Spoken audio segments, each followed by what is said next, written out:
အားလုံးပဲမင်္ဂလာပါခင်ဗျာ Design Mystery ကနေပြန်လဲကြိုဆိုလိုက်ပါတယ်ဒီနေ့မှာတော့ကျွန်တော်တို့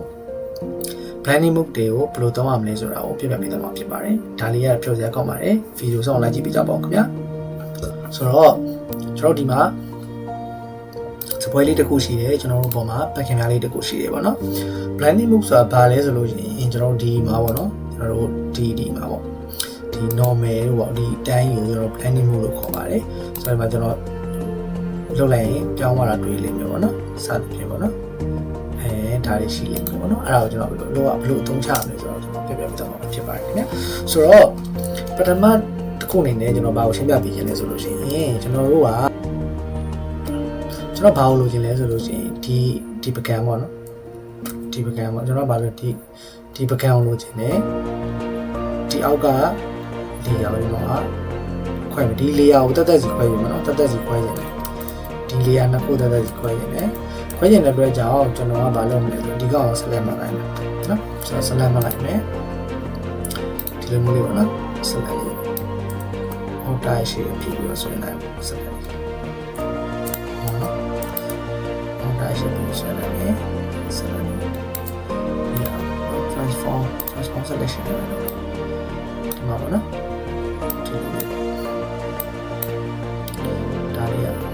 ကိုကြိုက်တယ်လို့လုပ်လိုက်ပါနော်ကျွန်တော်ဒီမှာတော့ indication လေးပြကြတယ်ပေါ့နော်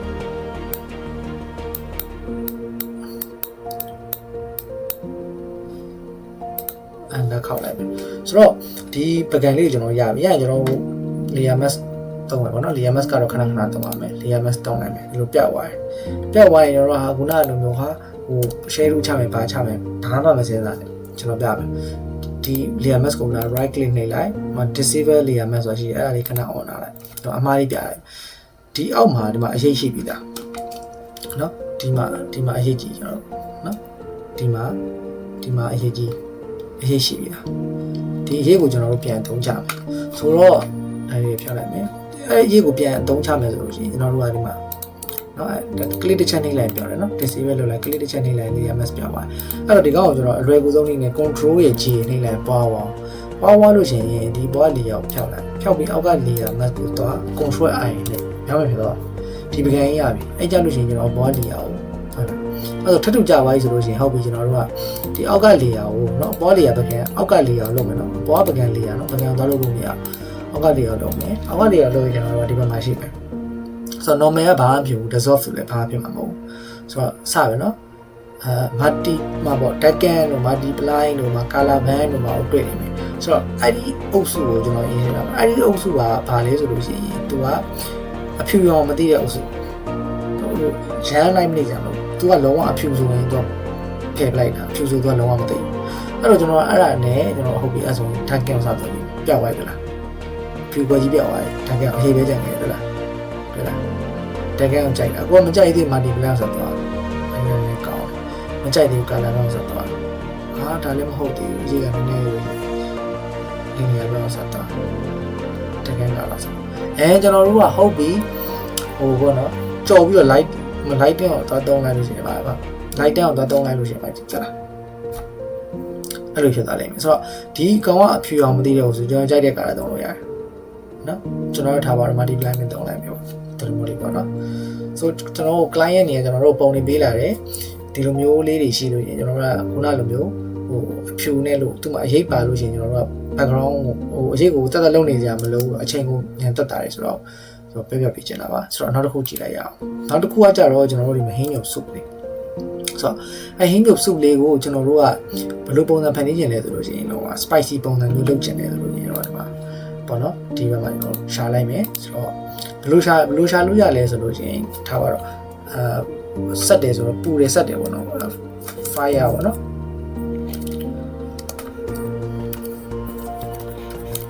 fire over လေးဆိုတော့ရှာလိုက်မယ်ဗျာတော့ email ကိုသွားလိုက်မယ်ဒါတော့အလွယ်ကူဆုံးနည်းလမ်းပေါ့နော်ဆိုတော့ထားပါဒီမှာဟိုဒါအကြမ်းမြင့်သုံးတာเนาะကျွန်တော် design လုပ်တာမဟုတ်ဘူးလာတော့ copy လုပ်လိုက်မယ်ပြီးတော့ control v နှိပ်လိုက်မယ်နှိပ်ပြီးတော့ဒီကနေဆွဲမယ်နော်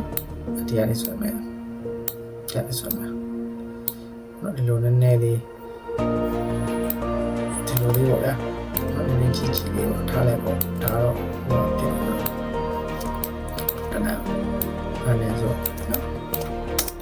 ဆိုအဲ့လိုဖြစ်သွားတယ်ဟာဟုတ်တယ်ခုနလိုပဲကျွန်တော်တို့ multiply သုံးလိုက်မရအောင်နော်တွားကြည့်မရအောင်ဘာဖြစ်လို့ तू ကအမဲရောင် तू အမဲရောင်အဖြူရောင်မသိရအောင်ဆိုဒီတော့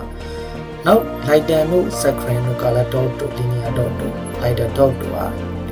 ဖြူရောင်အမဲရောင်မသိရအောင်ဆိုတော့အမဲရောင်ဆိုဖြောက်အဲ့ဒါကျွန်တော်သုံးကြည့်မယ် lighten သုံးလိုက်တွေ့လားတော့ဒီတော့ပြောင်းသွားတယ် saccharine သုံးလိုက်မယ်ဖိုက်လိုက် color တို့သုံးလိုက်မယ်ကျန်တော့ linear dot ဟောဒီမှာ lighter color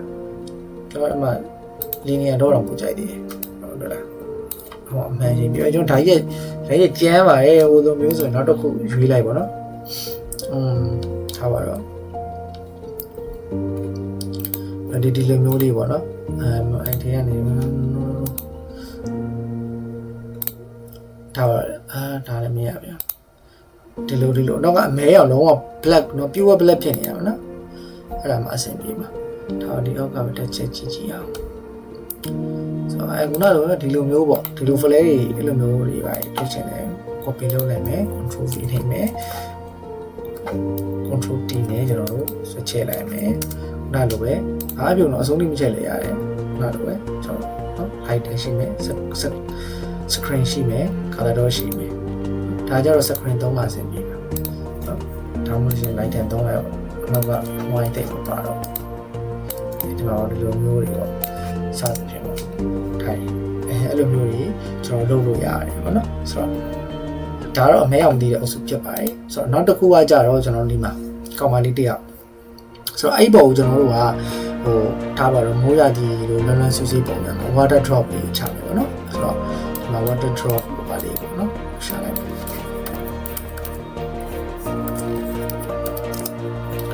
ိုတော့ water drop over လေးဆောင်းဆိုတော့ဒီပုံလေးကိုတွေ့ရပါတော့ဒီပုံလေးကို water drop လေးထည့်ရအောင် copy လိုက်တယ်ပြီးရင်တော့ဒီဘက်မှာထည့်လိုက်ပါတော့ဒီဘက်မှာထည့်လိုက်ပေါ့နော်ထည့်လိုက်လို့ရှိရင်ကျွန်တော်တို့ကဘယ်လိုဖြစ်လဲဆိုတော့ဒီမှာပေါ့အဲ့မှာပေါ့ဘယ်လိုပြောရမလဲဝမ်းသာအဲ့နဲ့ကျွန်တော်တို့ကဟိုပေါ့ဘယ်လိုပြောမလဲဟို screen သွားတော့တာပေါ့နောက်မှာဟာဖြူပြီးပါမှညာပေါ့သွားတော့တိုင်းတော့color လို့လည်းမရဘူးဘာလို့ဆိုတော့ तू ကအဖြူမဟုတ်တကယ်ကြီးအဖြူနဲ့နေနေတယ်ခဲအောင်ပြောတဲ့လိုလေကျွန်တော်တို့ကခဲမသိတဲ့အုပ်စုကိုကျွန်တော်တို့ကအသုံးပြုရမှာဗျာအဲ့တော့ခဲမသိတဲ့အုပ်စုက over လေးရှိတယ် over လေးတုံးလိုက်ရတာဆိုတော့ဒီနေ့တော့ကျန်းတယ်soft light လေးတုံးလိုက် soft light လေးတုံးလိုက်အဆင်ပြေပါပြီဆိုတော့ဒီကမျက်နှာကြီးပါဘာညာ spark light ရှိနေတော့မကြိုက်ဘူးတော့ဖြတ်လိုက်မယ်ဒီလိုမျိုးလေးပေါ့ layer mask လေးတုံးပြီးတော့ဖြတ်ချလိုက်မယ်ပီလေးတုံးမယ်သူမျက်နှာမှာလေလို့မျက်နှာနာမရှုပ်ချင်လို့ပေါ့နော်ဒီဘက်နားလေးမှာပဲပေါ့ဆိုဒီစလေးရှိနေတယ်ဆိုတော့ vibe လေးပေါ့နော်အဲဒီလိုမျိုးလေးပေါ့နော်အဲ့လိုမျိုးလေးကျွန်တော်တို့ကသုံးပြလို့ရပါတယ်အုပ်စု3ခုကကြတော့ရှင်းတယ်ဒီမှာကြတော့ကျွန်တော်တို့ကအဖြူမသိဘူးเนาะဆိုတော့အဖြူပြောက်တယ်ဒီမှာကြတော့အမဲမသိဘူးဒီမှာကြတော့ခဲအောင်မသိဘူးဒီလိုမျိုးအုပ်စု3ခုခွဲခြားနိုင်ပါတယ်ဆိုတော့ပြီးတော့ကျွန်တော် background လေးတစ်ခုတွေ့ရတယ်ပေါ့နော်ဆိုတော့အဲ့ဒါလေးကျွန်တော်ပြမယ်ဆိုတော့ဒီမှာပေါ့နော်ဒီလိုအဖြူပေါ့နော်အဖြူနဲ့အဖြူနောက်အမှာဟိုကောင်ကလို့အမဲလို့ခဲလို့ဖြစ်နေအဲ့ကြတော့ခုနကကျွန်တော်ပြောတယ်နော်ဒီမှာဒီ over လေးနဲ့သွားလုပ်လည်းမရဘူးဟုတ်လား soft line နဲ့လုပ်လို့ရတယ်ဗျာဒါနည်းနည်းလေးမောဝါးလေးပဲမရဘူးရတယ်ဒါပေမဲ့ဘယ်ကနေပုံကောင်းလဲဆိုတော့ဒါကြအောက်ဝင်နေဆင်းလိုက်တယ် define နဲ့ပေါ့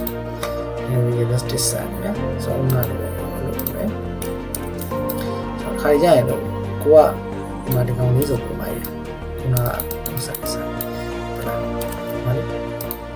တော့ realistic ကတ်နေတာဘာလို့ပုံလို့ရှိလမ်းပြတယ်ဘာလို့မိုးရနေ vibe ကိုရှည်လေးချနေ vibe ကိုဒီရပါတော့ဒါလေးကျွန်တော်ပြပြချင်းဖြစ်ပါတယ်ခင်ဗျာဆိုတော့နောက်တစ်ခုကျွန်တော်ဆက်လက်လိုက်ရအောင်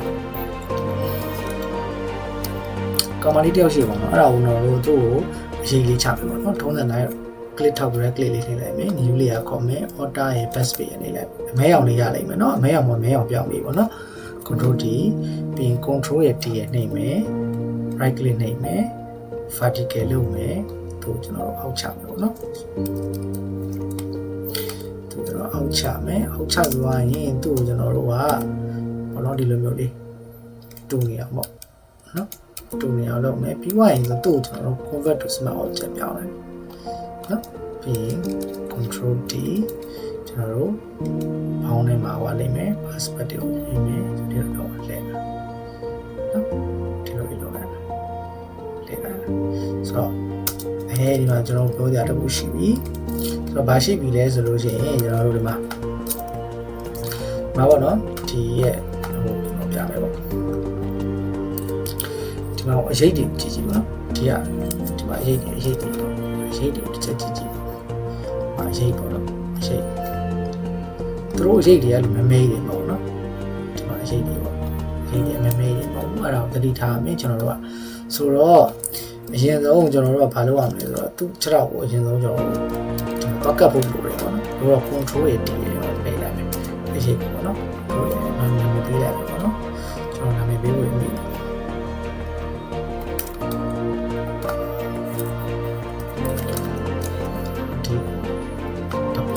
share ပေါ့နော်။တော့ကျတော့ model ပေါ့။ပေးလိုက်မယ်။ပေးသွားရင်တော့ဒီမှာကျွန်တော်တို့သွားနေ control ရဲ့ D ရဲ့နေမယ် password တွေလည်းပြောင်းသွားတယ်နော်။ right click နဲ့နေပြီးတော့ရောမှာဒီမှာ desktop ဆိုရှိတယ်။အဲ desktop ကကျွန်တော်တို့ကလို့သွားပြီးတော့တော့ပူပေါင်းပြရပါတော့။သွားပြီးတော့ရတော့ပူပေါင်းပြရ desktop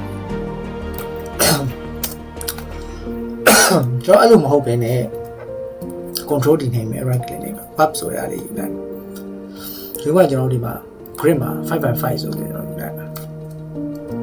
ဒါလေးကပို့အဆင်ပြေတယ်ကျွန်တော်သုံးပြပါနော် 5.5 ယူလိုက်ပြီးလို့ရှိရင်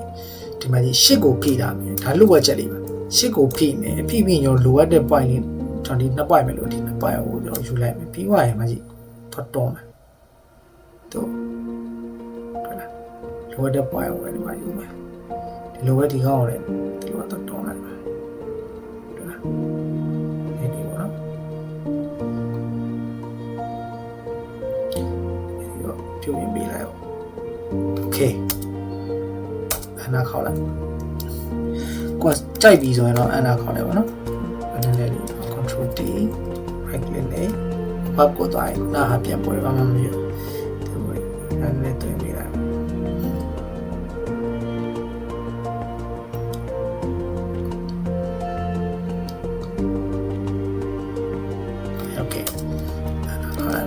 ပြီးတော့အရေးတွေကကျွန်တော်နည်းနည်းစောင်းတယ်ဒီဘက်ကိုနည်းနည်းဒီဘက်ကိုနည်းနည်းရောက်တယ်ပေါ့နော်ကျွန်တော်ဒီဘက်ရောက်တယ် control D နေမယ်ဒီဘက်နည်းနည်းစောင်းလိုက်မယ်โอเคဒီရတော့နည်းနည်းစောင်းလိုက် control လေးဖြည့်ပြီးတော့ရွှေ့လိုက်ပေါ့နော်ကျွန်တော်ပြီးသွားရင်အချက်ပြန်ကြည့်မယ်မရွှေ့တော့ဘူးဆိုတော့ control D right click လိုက်မယ်တော့ပြင်ရမယ်နော်ဒီဘက်တက်လာလေဒီလိုလေးန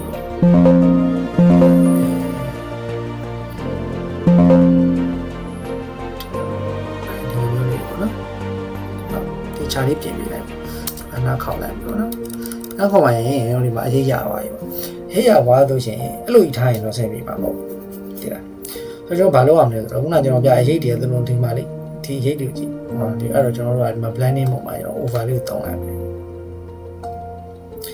ကဲလားကတ်တော့နော် over လေးကိုတောင်းလိုက်မယ်ပြီးကျွန်တော်တို့ကဒီမှာ short လိုက်မယ် opacity short လို့ရတယ်ဟုတ်တယ်နော်ပြီးွားရင် fader ထဲမှာ blur ရှိတယ်နော် fader blur color ကြီးပဲတောင်းလိုက်ပါမယ် free blur ကိုတုံးနေတာလေဒီဘလာလေးတော့တောင်းလိုက်ကိုစိတ်ကြိုက်အနေထားရောက်ပြီဆိုရင်တော့ချက်လိုက်ပါနော်โอเคဆိုတော့အခေါက်လိုက်ဆိုတော့စင်ပြေသွားပြီလို့ကျွန်တော်တို့ကတော့ထင်လို့ရှိရင်မပြီးသေးဘူးဆိုတော့ကျွန်တော်တို့ရှိမှ exposure ရှိမယ်တုံးတယ်လိုက်ရွှေ့မယ်ပေါ့နော်အဲ့တော့ရောက်သွား control နေလိုက်လိုက်ပြီးသွားရင်တော့ဒီမှာပေါ့ဒီနားလေးမှာပြီးလို့ပဲအဲ့တော့7 minute 8လောက်မယ်နော် opacity 8လောက်ပေးလိုက်မယ်ပြီးရင်လည်းမှာ နေလေးပေါ့နော်အမေအဖြူဖြစ်ရမှာနော်အမေဆို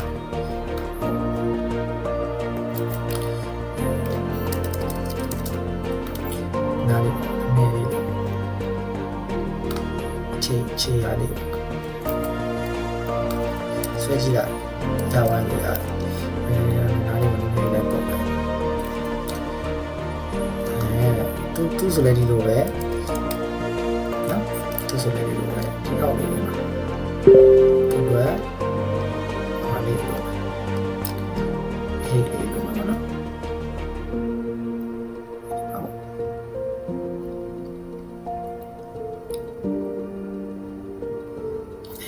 လိုလေးထည့်ပြီးလိုက်ပြီးပြီးသွားရင်ကျွန်တော်ထုံးစံတိုင်းပဲနည်းနည်းလေးချဲ့မယ်ဖိုင်တော့ပဲထားမယ်ပြီးသွားရင်လိုက်ပုတ်မှာပေါ့နော်သူနေတာလေးလိုက်ပုတ်လိုက်ပါမှာဆိုလို့ရှိရင်ဖိုင်တိုင်းနေဖြစ်သွားပြီပေါ့နော်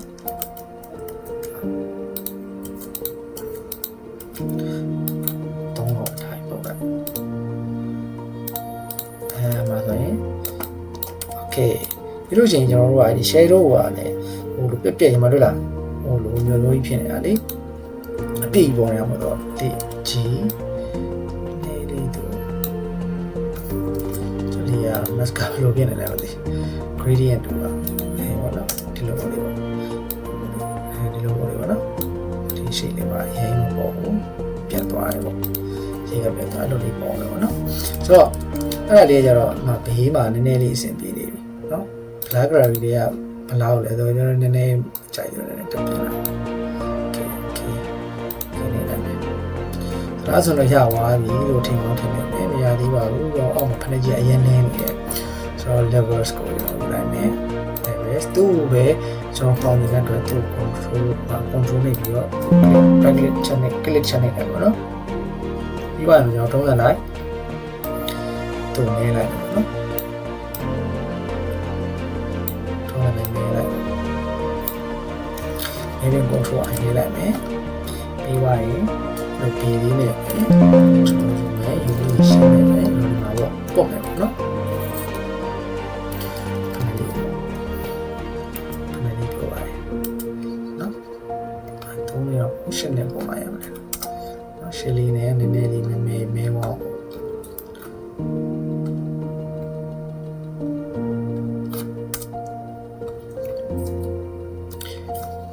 control တယ်နော် levelness control တယ်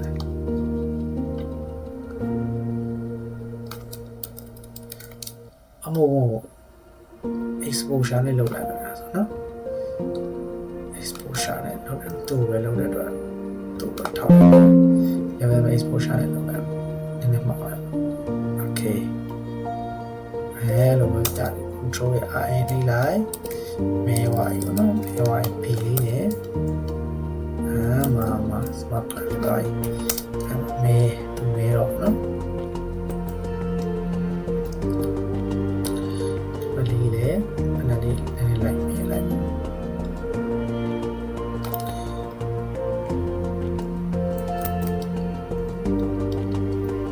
ရိုင်းတော့မဟုတ်ဘူးနည်းနည်းပေါ့ဆိုလို့ရှိရင်โอเคအဲ့လိုဆိုတော့စင်ပြေပါမယ်နော်လေကြည့်ကြည့်လိုက်နော်အရင်ပြနေတယ်နည်းနည်းဘက်ကအရင်လာအမေပါဆိုတော့ဒီလိုမျိုးတွေကျွန်တော်တို့ပေါင်းဆက်ပြီးတော့သုံးလို့ရတယ်ဆိုတာပြောချင်ပါတယ်ခင်ဗျာကျွန်တော်ဗီဒီယိုလေးကိုအချိန်နဲ့တိုင်ရင် like and share လေးလုပ်ပေးကြပါဦးခင်ဗျာဒီဗီဒီယိုလေးကိုကျွန်တော်အပတ်စဉ်တိုင်း YouTube Telegram Facebook TikTok channel တွေမှာတင်ပေးထားပါတယ်ခင်ဗျာဆိုတော့အားလုံးကိုကျေးဇူးတင်ပါတယ်နောက်တစ်ပတ်မှာပြန်လည်ဆုံတွေ့ပါအောင်ခင်ဗျာ